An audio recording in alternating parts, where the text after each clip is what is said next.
Good morning student, class 5th chapter number 1 और इसके हम अभ्यास कार्य करेंगे। सबसे पहला है बहुविकल्पीय प्रश्न। चलिए देखिए, सही विकल्प पर सही का निशान लगाना है। भाषा के रूप हैं मौखिक, लिखित या दोनों ही। भाषा के रूप हैं कौन से? मौखिक है, लिखित है या दोनों ही। तो इसमें दोनों आएगा, इसलिए हम इसमें दोनों में ही राइट का निशान लगा देंगे। ओके, सेकंड वाला देखिए, लिपि कहते हैं। लिपि कहते हैं किसको कहते हैं? व्याकरण को, मौखिक भाषा को या फिर भाषा को लिखने की विधि को। किसको कहते हैं? व्याकरण को, मौखिक भाषा को या भाषा को लिखने की विधि को। तो ये जो लास्ट वाला है वो सही आएगा। भाषा को लिखने की विधि को क्या कहते हैं? लिपि कहते हैं। गुरुमुखी किस भाषा की लिपि है? गुरुमुखी किस भाषा की लिपि है? पंजाबी, हिंदी, बंगाली। तो इसमें आएगा पंजाबी।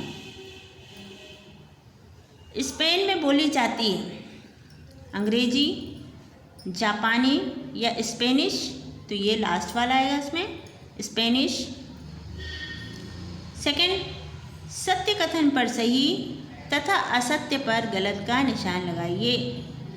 सही गलत पर हमें क्या करना है? निशान लगाना है। संस्कृत की लिपि रोमन है। सही है गलत? ये वाला आपका गलत है। ठीक। दूसरा, बोलना भाषा का मौखिक रूप है।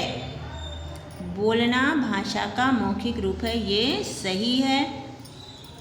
लिपि भाषा को लिखने की एक विधि है, ये भी सही है आपको। राजस्थानी भाषा क्षेत्रीय बोली कहलाती है, ये भी सही है। आगे देखिए, खालिस्तान। रिक्त स्थान भरिए।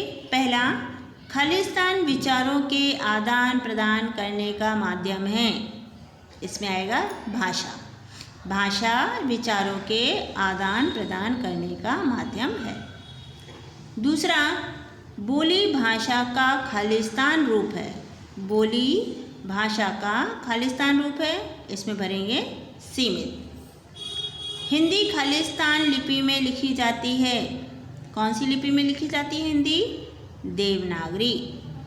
आगे देखिए, खालिस्तान भाषा के शुद्ध रूप की जानकारी देता है। खालिस्तान भाषा के शुद्ध रूप की खालिस्तान देता है। व्याकरण भाषा के शुद्ध रूप की क्या देता है? हमें जानकारी। आगे देखो, निम्न स्थानों पर बोली जाने वाली बोलियों के नाम। गुजरात में क्या बोली जाती है? गुजराती। राजस्थान में राजस्थानी। असम में असमिया। कश्मीर में कश्मीरी। पंजाब में पंजाबी और मणिपुर में मणिपुरी। तो इस तरह से ये बोलियों के नाम लिखना है आपको। आगे देखिए, निम्नलिखित प्रश्नों के उत्तर दीजिए। ये मौखिक प्रश्न है। हमारे देश में कितनी भाषाओं को मान्यता प्राप्त है? 22। कितनी भाषाओं को? 22। हमारे देश की राजभाषा कौन सी है? हिंदी। कौन सी है? हिंदी। हिंदी दिवस कब मनाया जाता है? 14 सितंबर को। कब मनाया जाता है? 14 सितंबर को। ओके। लिखित प्रश्न है बच्चों, ये आपके होमवर्क है। आपको ये प्रश्न क्या करना है? प्रश्न लिखना है कॉपी में और इसके आंसर आप ही ढूंढेंगे। और ये भी, भारत में निम्नलिखित राज्यों में बोली जाने वाली भाषाओं के नाम इंटरनेट से जानकर लिखिए। तो ये आप इसी में लिख देंगे। और ये जो प्रश्नों के उत्तर हैं, चाहे तो आप कॉपी में लिख लें और चाहे इसी बुक में ही फिल कर सकते हैं। ओके, चलिए अगला जो आपका अध्याय है वो अगली क्लास में पढ़ेंगे।